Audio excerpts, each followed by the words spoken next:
Praise lord. పిల్లరా, ఈ యొక్క ఉదయకాల సమయంలో దీని వాక్యాన్ని చదువుకుందాం. యోబు గ్రంథము 29వ అధ్యాయం 5వ వచనం. Job 29:5.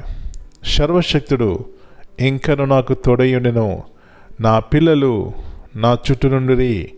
When the Almighty was with me, when my children were about me. యేసు ప్రభువారి అతి శ్రేష్టమైన నామంలో పిల్లరా మీ అందరికీ శుభములు తెలియజేస్తున్నాను.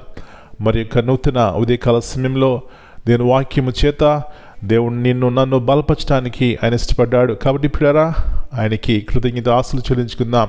ఇక్కడ యోబు పలుకుతున్నటువంటి మాటలు, సర్వశక్తుడు ఇంకను నాకు తోడయ్యుండెను.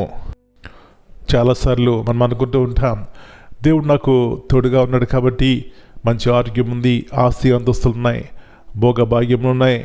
అవునండి, ఆయన తోడుగా ఉంటే అవును ఆయన ఇచ్చే దేవుడు. అంత మట్టుకే కాదు, ఏమీ లేని సమయంలో కూడా ఆయన మనతోనే ఉండే దేవుడు. ఎలాంటి ప్రేమగల దేవుడు, ఎలాంటి కృపగల దేవుడు. నా ప్రియుడా, నా ప్రియ సహోదరి, ఈ ఉదయకాల సమయంలో యోబు వంటి ఆ శ్రమలు మన జీవితంలో ఒకవేళ కలిగినా కూడా మనం చెప్పగలమా, సర్వశక్తుడు నాతోనే ఉన్నాడు. అబ్బా, ఎలాంటి ధైర్యం అండి, ఎలాంటి నెమ్మది. దేవుడు మనతోనే ఉంటే ఆయన సర్వశక్తుల దేవుడు, సర్వోన్నతుడు, సర్వంతర్యామి. ఆయనకన్నీ తెలుసు.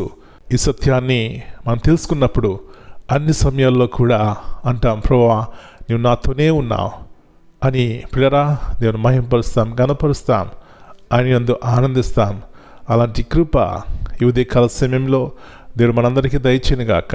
ప్రార్థన చేసుకుందాం. పరలోకమందున్న మా తండ్రి, పరిశుద్ధమైన దేవా, మరి నూతన ఉదయకాల సమయాన్ని బట్టి మీకు వందనాలు చెల్లిస్తున్నాం.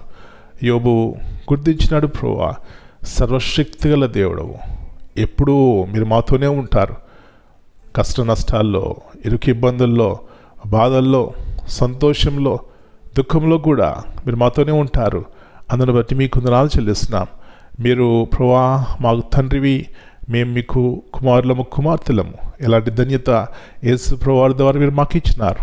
అందుని బట్టి కృతజ్ఞత ఆశలు చెల్లిస్తూ మేము కూడా యోబు వలె విశ్వాసం కలిగి సర్వశక్తుడు ఇంకనూ నాకు తోడయ్యున్నాడు అని ఆ నమ్మకంతో జీవించడానికి సహాయం ఇచ్చామని ఈ దినమంతా మీరు ఎట్ల కింద భద్రపరచండి. ప్రతి కీడు అపాయాన్ని తప్పించి ప్రభువా మీలో మేము జీవించడానికి, తద్వారా ఆత్మీయంగాను శారీరకంగాను మేలు పొందడానికి సహాయం ఇచ్చేయమని యేసు ప్రభువారి అతి శ్రేష్టమైన ఘనమైన నామమును బట్టి ప్రార్థన చేస్తున్నాను తండ్రి. Amen. God bless you all. My dear brothers and sisters, greetings in the precious name of our Lord and Savior Jesus Christ. And this morning we read from Job 29:5. Job recalls a season of blessing where he felt the presence of God closely and enjoyed the joy of his family. This verse shows the deep value he placed on God's nearness and the comfort of loved ones. It reminds us that the greatest riches in the life are not material, but the presence of God and the people he places around us. Let us put our trust in God and be comforted. Amen.